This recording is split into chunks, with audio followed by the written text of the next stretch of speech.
Tu sais nager?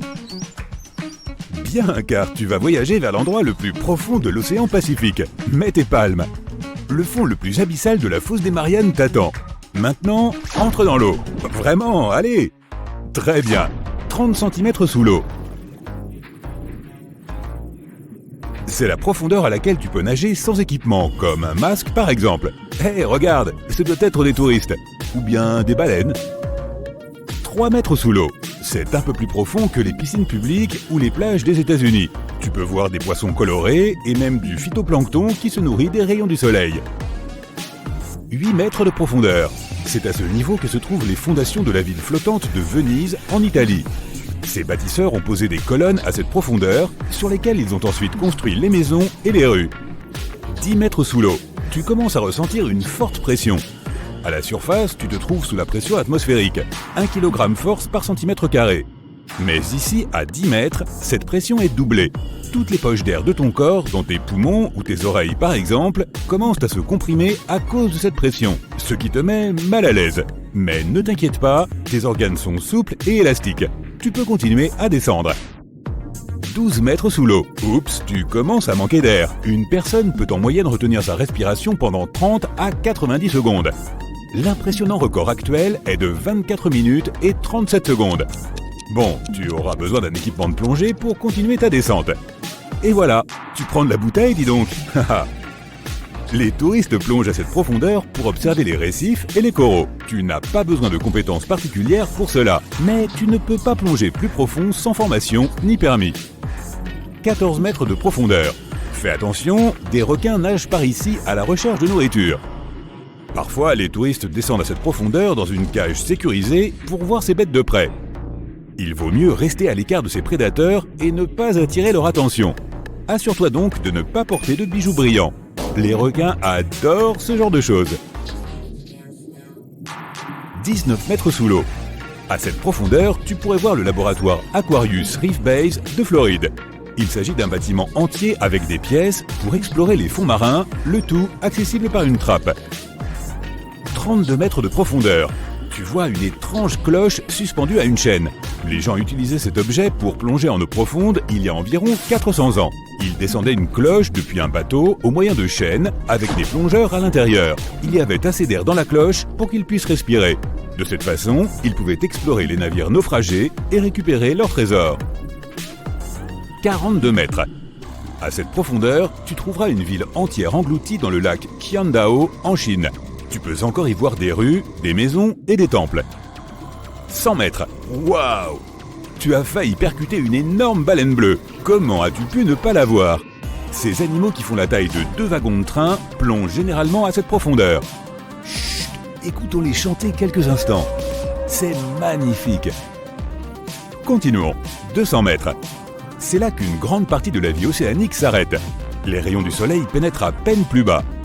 Au-dessous, il n'y a plus que des poissons très étranges comme cette baudroie que tu vois là. S'ils sont si bizarres d'aspect, c'est parce qu'ils ont dû s'adapter à la haute pression qui règne ici. 214 mètres sous l'eau. Après ça, tu ne verras plus un seul humain sans équipement de plongée.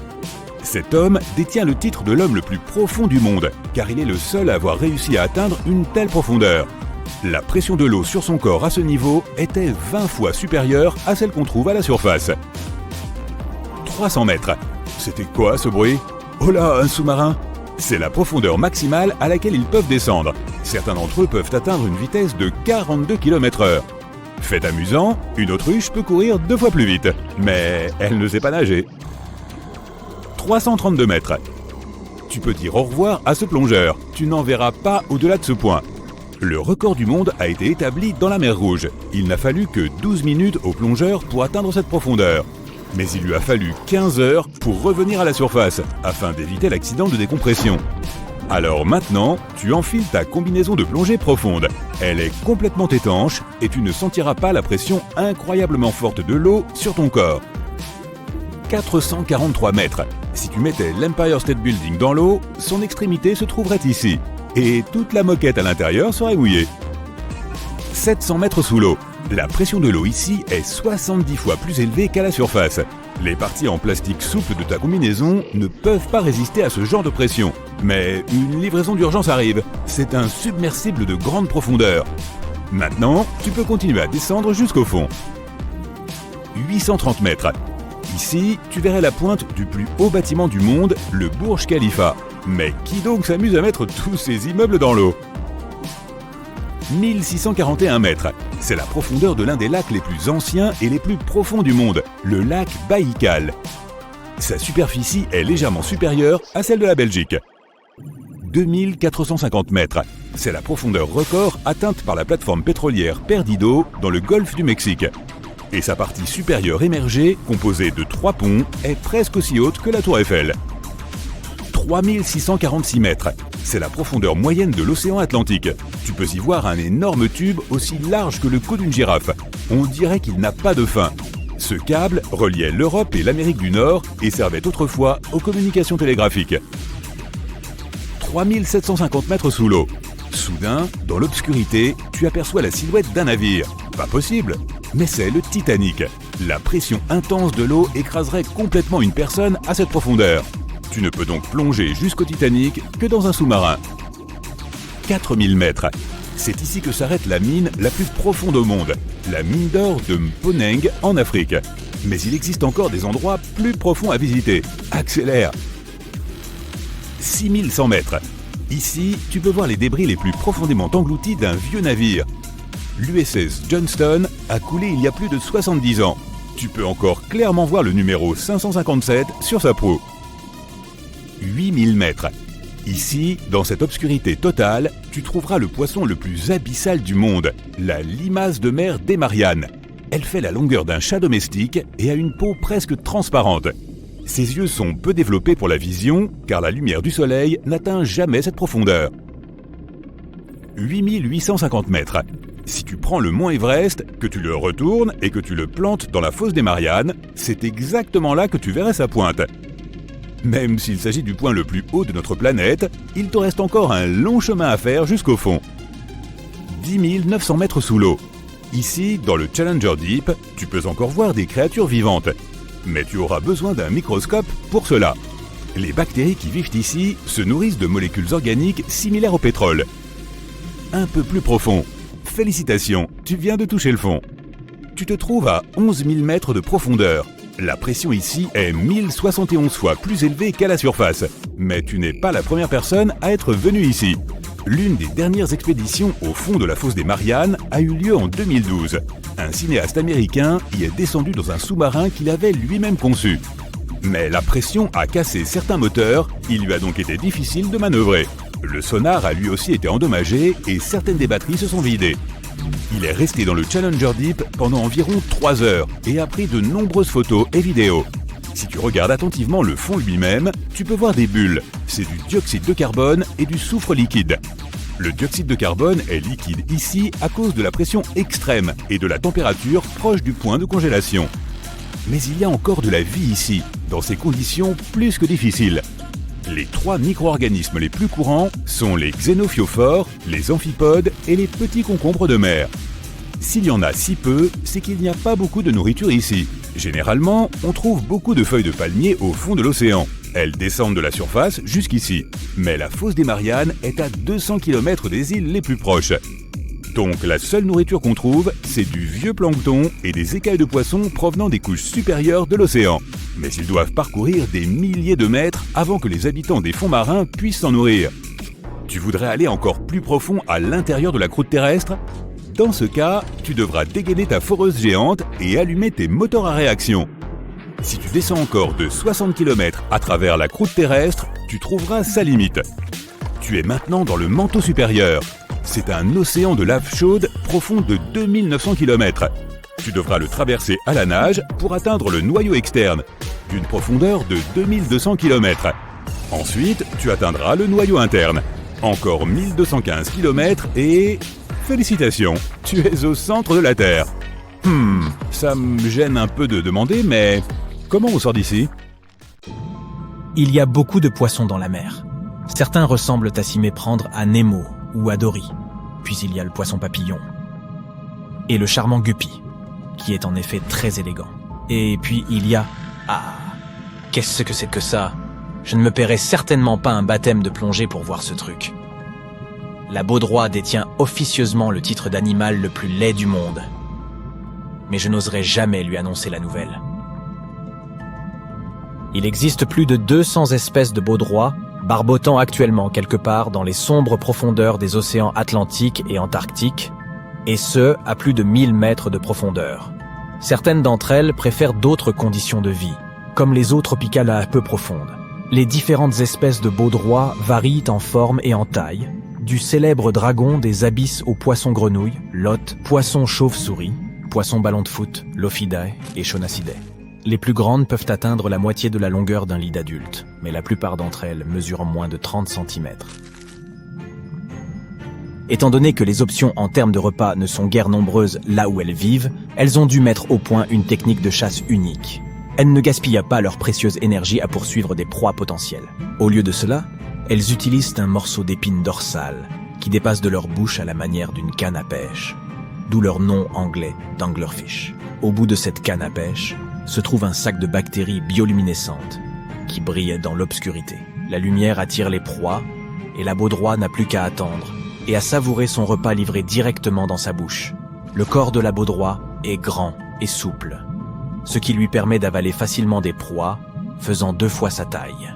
Les baudroies des grands fonds mangent tout ce qu'elles trouvent. Les espèces qui vivent dans des eaux moins profondes ne font pas la fine bouche non plus. Elles peuvent dévorer tout ce qu'elles croisent, des crevettes aux escargots en passant par les petits poissons. Seules les baudroies femelles sont dotées d'une telle canne à pêche. Mais qu'en est-il des mâles ? Trouver l'âme sœur dans les profondeurs de l'océan n'est pas si facile. Je veux dire, il n'y a littéralement pas de lumière là-dessous.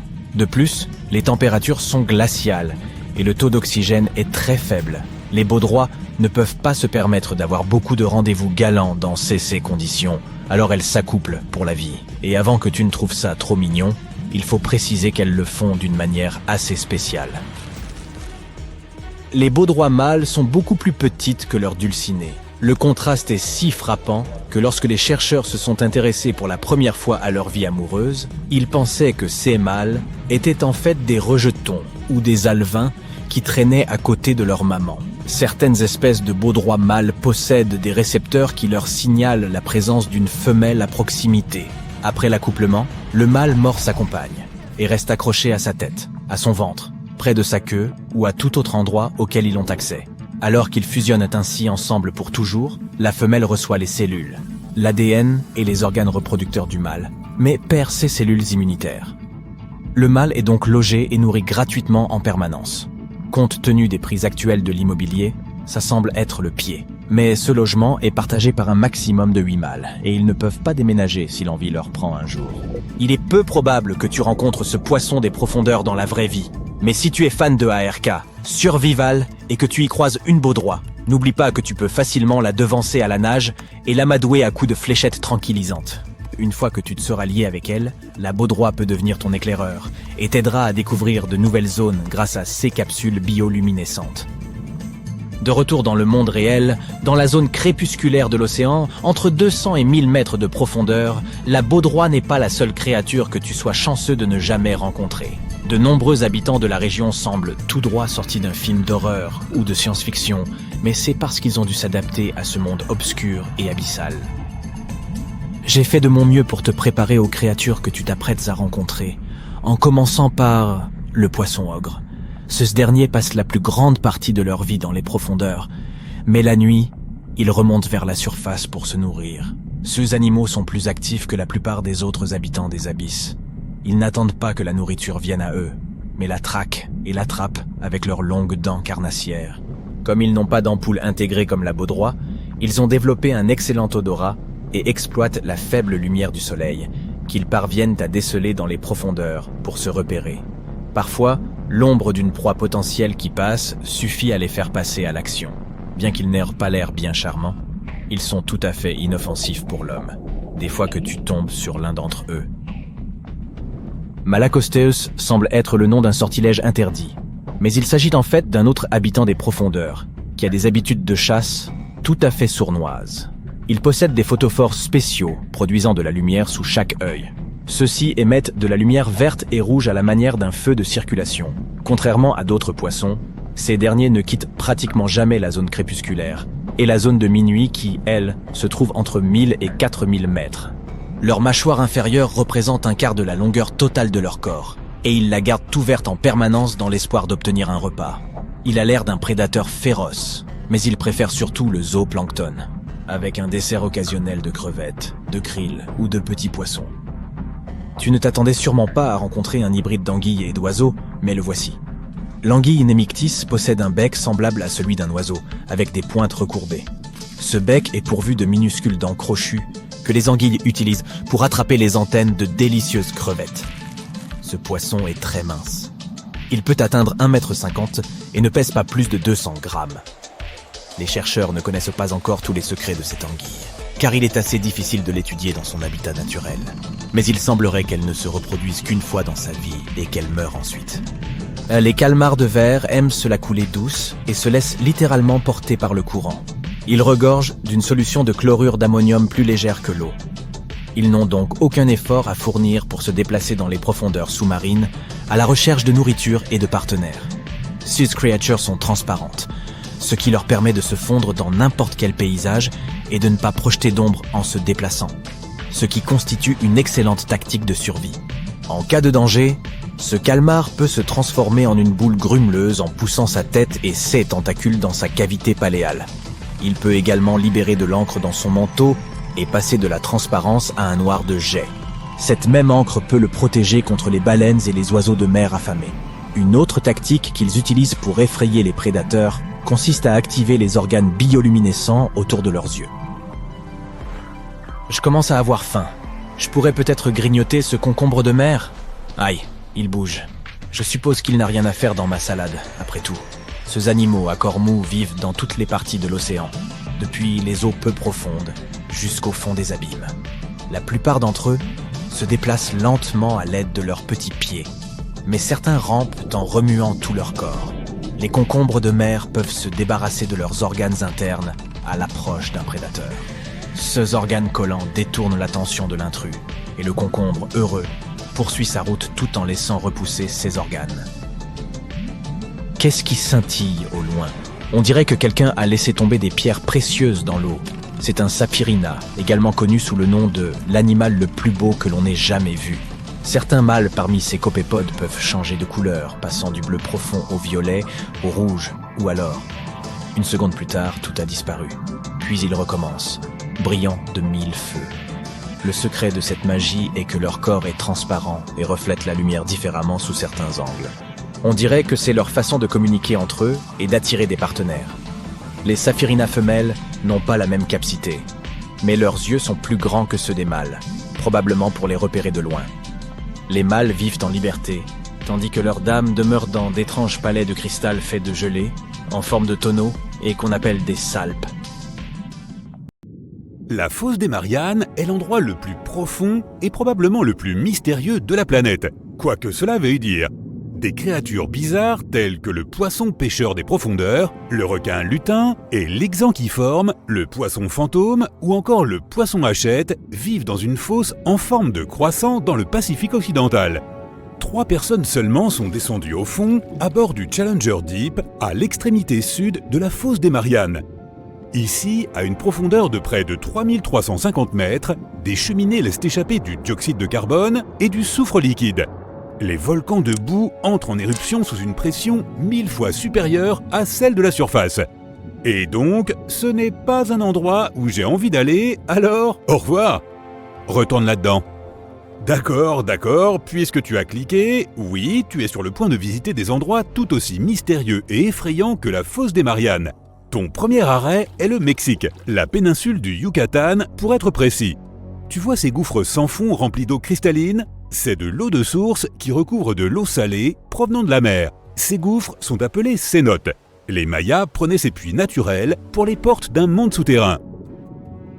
Des milliers de cénotes, créés par l'effondrement de la roche calcaire, forment l'un des plus longs systèmes de grottes sous-marines du monde. Tu peux facilement te perdre dans ce réseau enchevêtré et mystique. Bon, il est temps de visiter les Caraïbes. Là-bas, tu devras descendre à une profondeur de près de 2000 mètres pour voir le champ hydrothermal de Van Damme. Les cheminées hydrothermales projettent des jets d'eau boueuse et brûlante dont la température atteint 204 degrés Celsius. C'est presque assez pour cuire une pizza. Ces monticules sont faits de talc, une substance que l'on trouve dans la poudre pour bébé. Le champ hydrothermal de Van Damme est une oasis pour d'étranges espèces. L'une d'entre elles est une sorte d'inquiétante crevette sans yeux. À la place, elles sont équipées de plaques de cellules photosensibles sur leur dos. Cette fois, pas besoin de voyager très loin. Le prochain mystère sur ta liste se trouve aussi dans les Caraïbes. Juste au large des côtes du Belize, il y a un gouffre géant. Il est aussi bleu. Oui, c'est le Grand Trou Bleu. Ce truc fait environ 305 mètres de diamètre et plus de 122 mètres de profondeur. Il y a très longtemps, c'était une grotte, jusqu'à ce que la montée des eaux la remplisse et la fasse s'effondrer sur elle-même. Plus tu descends dans les eaux cristallines du Grand Trou, plus il devient sombre. Tu verras des tonnes de grottes remplies de stalactites, mais n'essaie surtout pas d'y entrer, à moins que tu veuilles te perdre. Une fois que tu as atteint une profondeur de 15 mètres, tu vois l'eau scintiller. C'est la ligne invisible qui sépare la partie supérieure salée du gouffre de l'abîme d'eau douce. Il est temps de sortir de là, qui sait ce que tu pourrais rencontrer dans les profondeurs obscures. Ta prochaine destination est au large de la côte nord-ouest du Pacifique.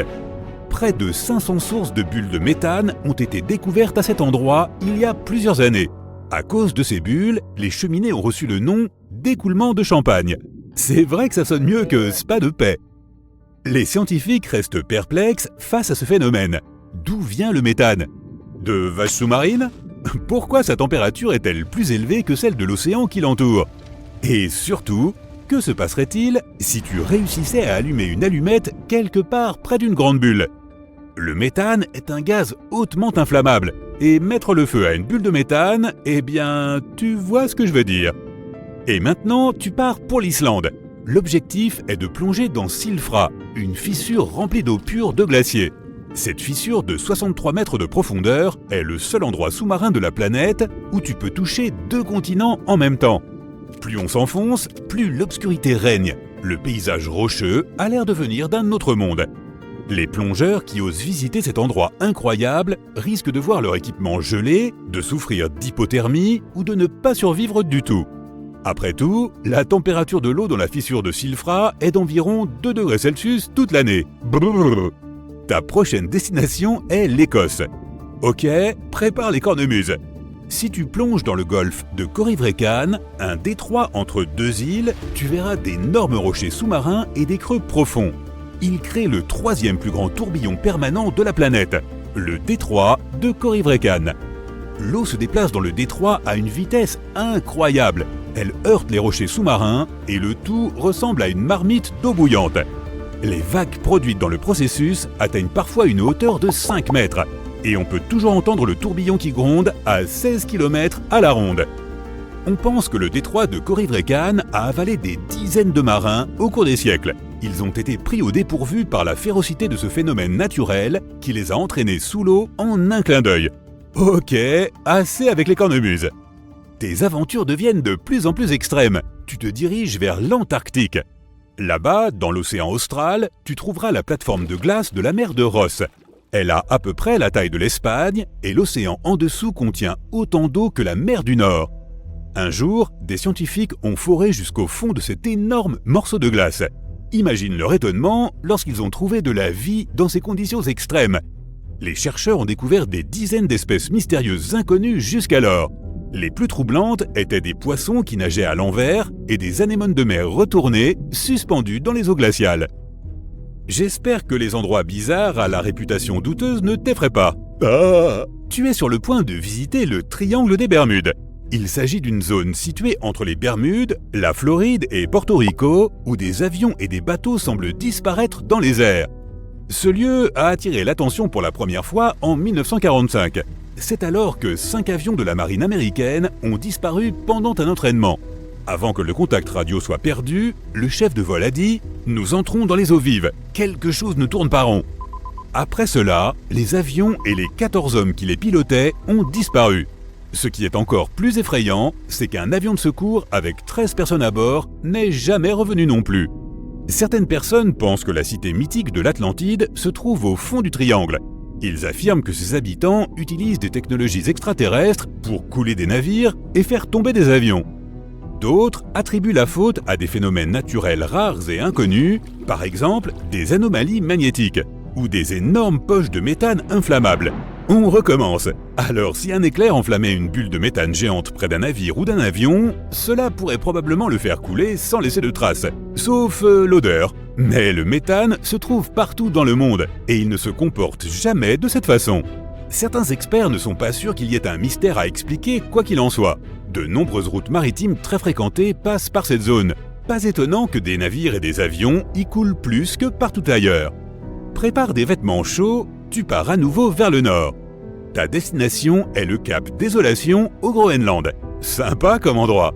En 2012, des chercheurs canadiens ont prélevé des échantillons d'eau dans cette zone. Et leur équipement est revenu à la surface avec des morceaux de corail accrochés dessus. C'est ainsi qu'un récif corallien d'eau froide a été découvert par hasard. Ces coraux rosés uniques peuvent facilement se passer de la lumière du soleil et vivent dans de forts courants à 914 mètres sous la surface. Un autre endroit unique à ne pas manquer se trouve entre le Groenland et la Sibérie. La dorsale de Gakkel est la partie la plus profonde et la plus éloignée du système mondial de dorsales médio-océaniques.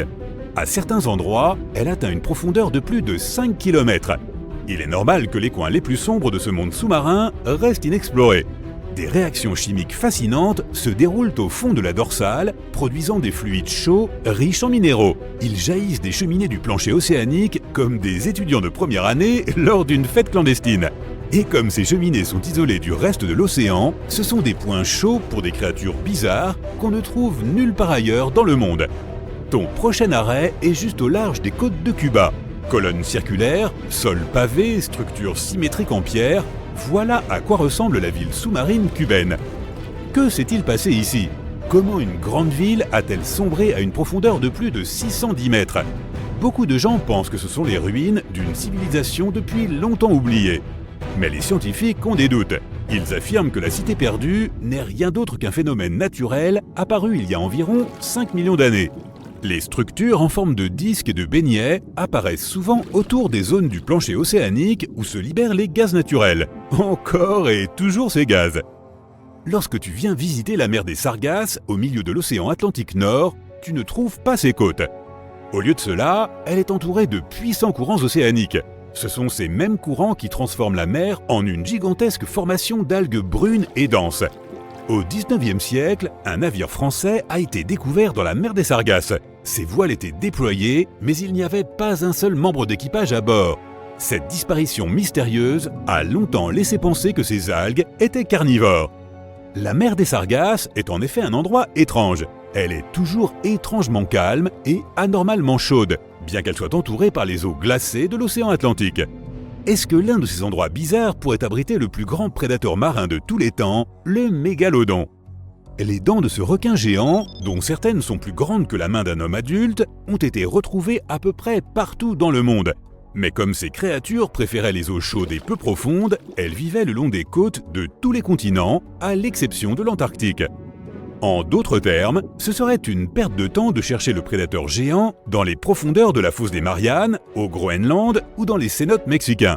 Mais alors, pourrait-il choisir les eaux des Caraïbes pour se cacher de l'agitation du monde moderne?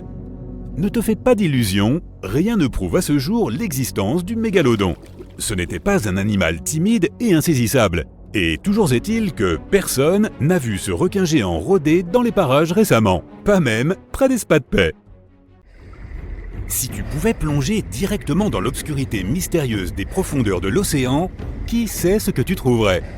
Des légendes vieilles de plusieurs centaines d'années évoquent des monstres marins géants qui se cachent au plus profond des eaux, comme le kraken, le monstre du Loch Ness, l'hydre, le léviathan et bien d'autres encore.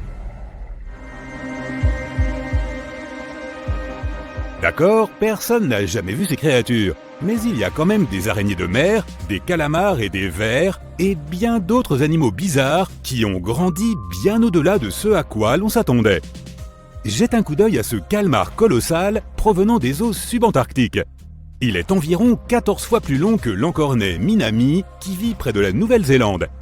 Et au fond de l'océan Pacifique, il y existe une éponge de mer aussi grande qu'un monospace. Les océans contiennent environ 96,5% de toute l'eau de notre planète.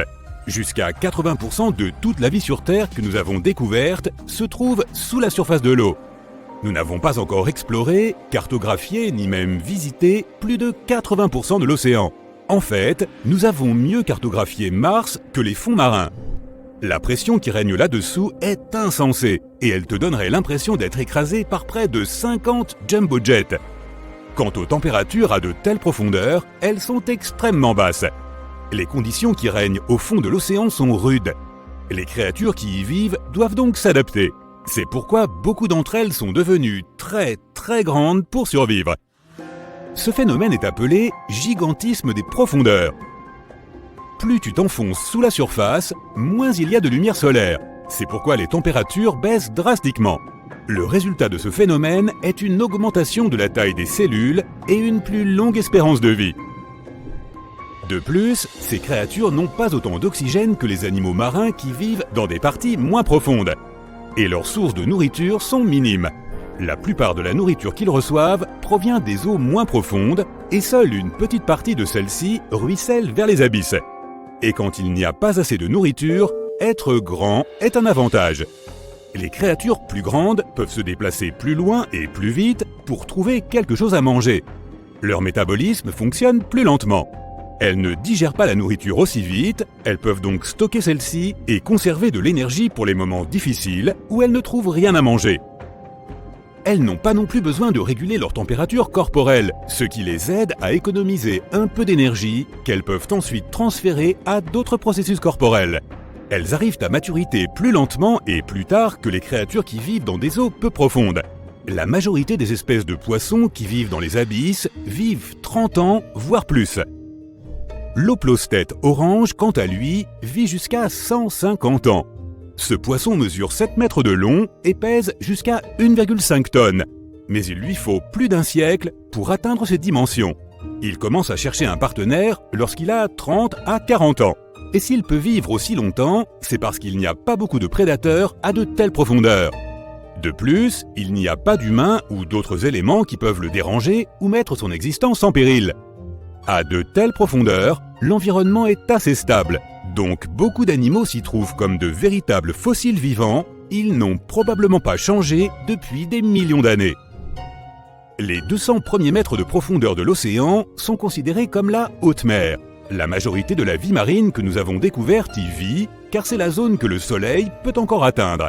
Puis, à mesure que l'on s'enfonce, on atteint la zone crépusculaire. Il semblerait que rien n'y vive. Mais à environ 250 mètres, il se trouve une petite oasis de vie ancienne qui s'épanouit. On y trouve des lys de mer, animaux qui n'ont pas changé depuis des millions d'années. Les coélacantes, un autre fossile vivant, peuplent l'océan depuis plus de 360 millions d'années. Les myxines n'ont pas changé depuis très longtemps non plus, depuis plus de 300 millions d'années. Cette créature vit à une profondeur de 1700 mètres. Elle a évolué avant le reste des vertébrés. C'est pourquoi c'est le seul animal doté d'un crâne, mais sans mâchoire ni colonne vertébrale. Les créatures des profondeurs ne peuvent pas survivre dans les eaux peu profondes. Elles ont évolué pour vivre en profondeur sous une pression hydrostatique plus importante. Les humains et les autres organismes qui ont des espaces internes remplis de gaz seraient écrasés s'ils pouvaient aller à de telles profondeurs. C'est pourquoi les plongeurs en eau profonde doivent toujours porter des combinaisons spéciales conçues pour des environnements à haute pression, même s'ils ne vont pas très profond dans les zones où vivent ces géants. Toutefois, près de l'Antarctique, on peut assister à ce gigantisme bien plus près de la surface. Des éponges géantes, des limaces de mer, des araignées de mer de la taille d'une assiette, des vers et même d'énormes organismes unicellulaires, tous ont tendance à nager dans des eaux moins profondes. Les scientifiques ne savent pas exactement pourquoi, mais ils pensent que cela pourrait avoir un rapport avec l'oxygène. Les espèces géantes n'utilisent que très peu d'oxygène. Or, les eaux autour de l'Antarctique en sont assez riches, ce qui signifie qu'il n'y a pratiquement aucune limite à la croissance de ces animaux. Revenons aux créatures des profondeurs. Comme nous l'avons mentionné, elles ont dû s'adapter à une forte pression, si bien qu'elles n'ont presque pas d'espace rempli d'air dans leur corps. Elles sont principalement composées d'eau, et comme l'eau est incompressible, cela les aide à ne pas être affectées par une pression aussi élevée. Mais à cause de cela, si elle devait remonter vers la surface, elle gonflerait probablement, peut-être même jusqu'à l'explosion. Prenons le blobfish, poisson qui détient le titre d'animal le plus laid du monde. Il a l'air normal sous la surface, là où se trouve son habitat naturel. Mais lorsqu'il remonte à la surface, où la pression est 120 fois plus faible, il change de forme. Le blobfish n'a pas de squelette ni de muscles, alors sans pression élevée des profondeurs, il finit par être tout mou et tout flasque. Les sombres profondeurs océaniques ne sont pas seulement effrayantes à regarder, mais aussi à écouter. En 1997, des scientifiques essayaient de trouver des volcans sous-marins situés au large de la côte sud-américaine. Pendant leurs expéditions, ils ont enregistré l'un des bruits les plus forts jamais enregistrés. Si fort que même des capteurs situés à plus de 4500 km de distance ont réussi à le capter. Ils l'ont plus tard appelé le bloop. Il leur a fallu 15 ans pour conclure que ce son provenait d'un tremblement de glace. C'est lorsque l'activité sismique brise le sol gelé. L'eau au fond de l'océan n'est pas toujours extrêmement froide. Il y a des évents hydrothermaux au fond de la mer et l'eau qui en sort peut atteindre les 400 degrés Celsius. Mais à de telles températures, la très forte pression, celle-là même qui t'écraserait, est ce qui empêche l'eau de bouillir. Des centaines d'espèces animales vivent près des évents hydrothermaux en eau profonde. Certaines d'entre elles, comme les vers tubulaires, ne ressemblent à rien de ce que nous avons vu auparavant. Ces vers absorbent les composés chimiques des fluides qui s'échappent des évents. C'est ainsi qu'ils nourrissent les bactéries qui y vivent. Et en retour, ces bactéries leur fournissent le carbone dont les vers tubulaires ont besoin pour survivre. 2/3 de toutes les espèces de corail découvertes par les scientifiques vivent dans des parties sombres, profondes et extrêmement froides de l'océan. Certaines vivent même à 5000 mètres de profondeur. Elles peuvent survivre à des températures aussi basses que -2 degrés Celsius. Certains de ces coraux d'eau froide ont plus de 8000 ans. Ils forment des structures étonnantes qui peuvent s'élever jusqu'à 35 mètres de haut. Les profondeurs ne sont pas seulement un monde mystérieux de créatures bizarres. Le paysage sous la surface océanique est aussi magnifique. Et les canyons qui s'y cachent feraient même paraître le Grand Canyon tout petit. Par exemple, prenons celui qui se trouve dans la mer de Bering, le canyon Zemshug. Son relief vertical a une profondeur de plus de 2600 mètres. Les plus hautes vagues océaniques ne sont pas celles que tu peux voir depuis le littoral. Elles se produisent sous la surface et on les appelle des vagues internes. Elles se produisent entre deux masses d'eau qui ont des densités différentes. Elles se déplacent à des vitesses de plusieurs milliers de kilomètres par heure et peuvent atteindre des hauteurs de 200 mètres. Il n'y a pas grand-chose à faire en Antarctique à part des travaux scientifiques. Tu pourrais observer la faune, les manchots et les adorables phoques, et tu pourrais voir de temps en temps une baleine nager dans les environs. L'Antarctique est un immense territoire qui n'est habité que par des scientifiques et des chercheurs venus du monde entier. Ces scientifiques ont creusé un trou à travers une couche de glace assez épaisse en vue d'étudier l'air ancien et la façon dont l'atmosphère se purifie. Ils ont utilisé une foreuse qui leur a permis de creuser un trou cylindrique à 140 mètres sous la surface. Cette glace, à certains endroits, peut être vieille de 800 000 ans et constitue un bon indicateur de ce qu'était le climat par le passé. C'est comme quand on consulte les cernes d'un arbre afin de connaître son âge, sauf que c'est plus compliqué que ça. Après avoir creusé sans difficulté, ils ont décidé de laisser tomber de la glace au fond du trou pour voir ce qui se passerait. Et ils ont entendu des sons vraiment inhabituels.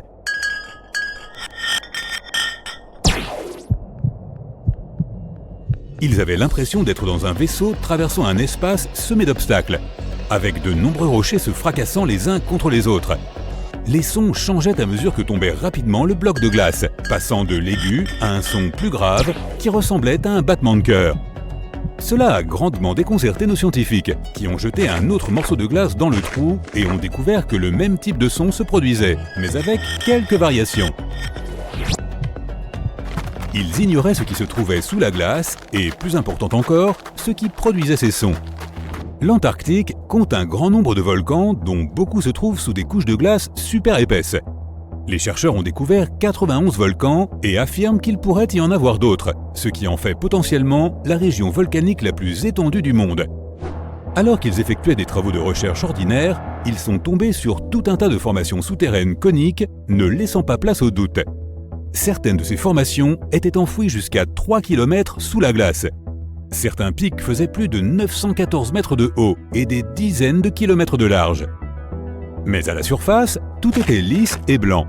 Il est possible qu'ils aient jeté leurs blocs de glace dans le cratère d'un volcan se trouvant sous leurs pieds. Mais c'est peu probable. Même si la présence de volcans souterrains a été découverte par accident, il y a peu de chances qu'ils aient installé leur base directement au-dessus de l'un d'eux. Plus vraisemblablement, ils travaillaient dans une zone où l'étude des climats anciens est plus facile et moins dangereuse qu'ailleurs. Ils collectent des échantillons de glace et les étudient dans un laboratoire. Un peu comme d'autres découvrent un insecte préhistorique incrusté dans de l'ambre depuis des millions d'années, nous renvoyant à l'époque où les dinosaures parcouraient encore la Terre. Mais au lieu de petits insectes, ces scientifiques étudient la poussière ancienne, les bulles d'air, les sels marins, les cendres volcaniques et tout ce qui peut provenir de l'environnement. Ils peuvent ainsi savoir comment était le climat à une époque donnée. Ces échantillons de glace pourraient montrer que la calotte glaciaire occidentale de l'Antarctique a fondu lorsque le climat de la Terre s'est réchauffé. Si c'est le cas, il est probable que cela se reproduise. Cela aurait pour conséquence l'augmentation du niveau des mers qui affecterait les villes côtières et les petites îles isolées.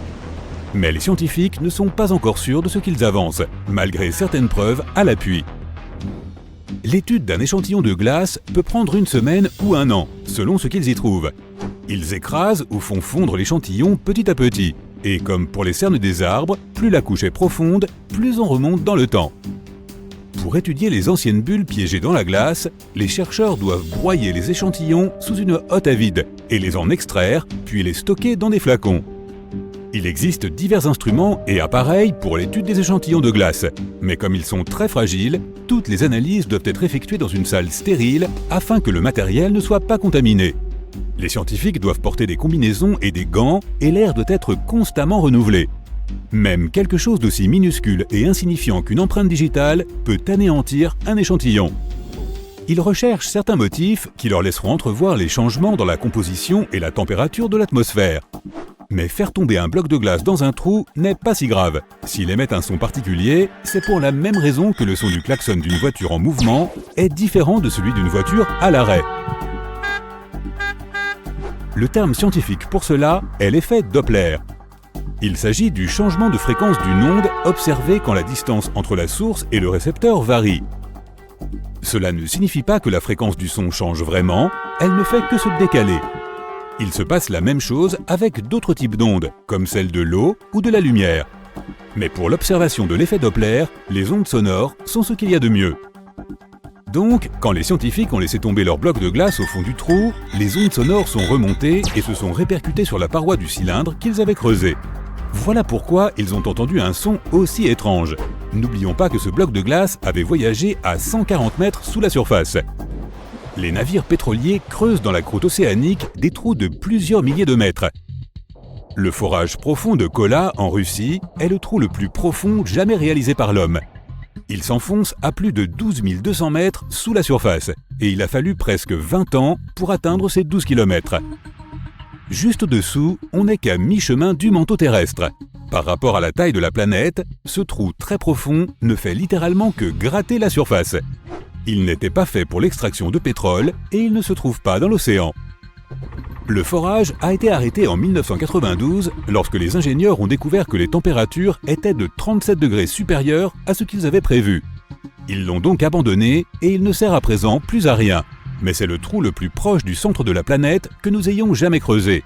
Et le plus effrayant, c'est que certains des ouvriers entendaient des voix venant de l'intérieur.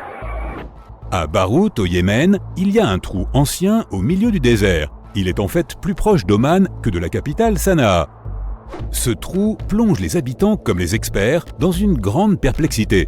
Contrairement aux trous de Russie et d'Antarctique, celui-ci n'a pas été créé par l'homme. Ou peut-être que si. Il existe depuis de nombreuses années et les habitants s'efforcent de l'éviter. Ils n'aiment même pas en parler, car ils affirment qu'il porte malheur à ceux qui s'en approchent ou à quiconque prononce son nom. Ils prétendent qu'il s'agit d'une prison pour esprit, mais nombreux sont ceux qui rejettent cette thèse. Ce trou fait 30 mètres de large et entre 100 et 200 mètres de profondeur. Et il s'en échappe aussi des sons très étranges. Mais d'après les scientifiques, ce puits n'est pas ventilé et il n'y a donc presque pas d'oxygène au fond.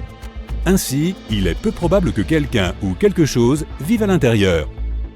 Des grondements profonds ont été enregistrés dans le Challenger Deep de la fosse des Mariannes en mars 2016. Certains de ces bruits ont même été suivis de ce qui ressemblait à des cris perçants. Les chercheurs ont enregistré ces sons en l'espace de quelques semaines à l'aide d'un microphone encastré dans du titane afin que l'immense pression ne le réduise pas en miettes. Et ils l'ont fait descendre extrêmement lentement, car la pression est 1000 fois supérieure à cet endroit qu'au niveau de la mer.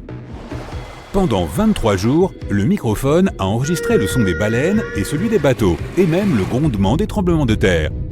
Mais ils n'ont pas pu déterminer ce qui avait causé ces premiers sons.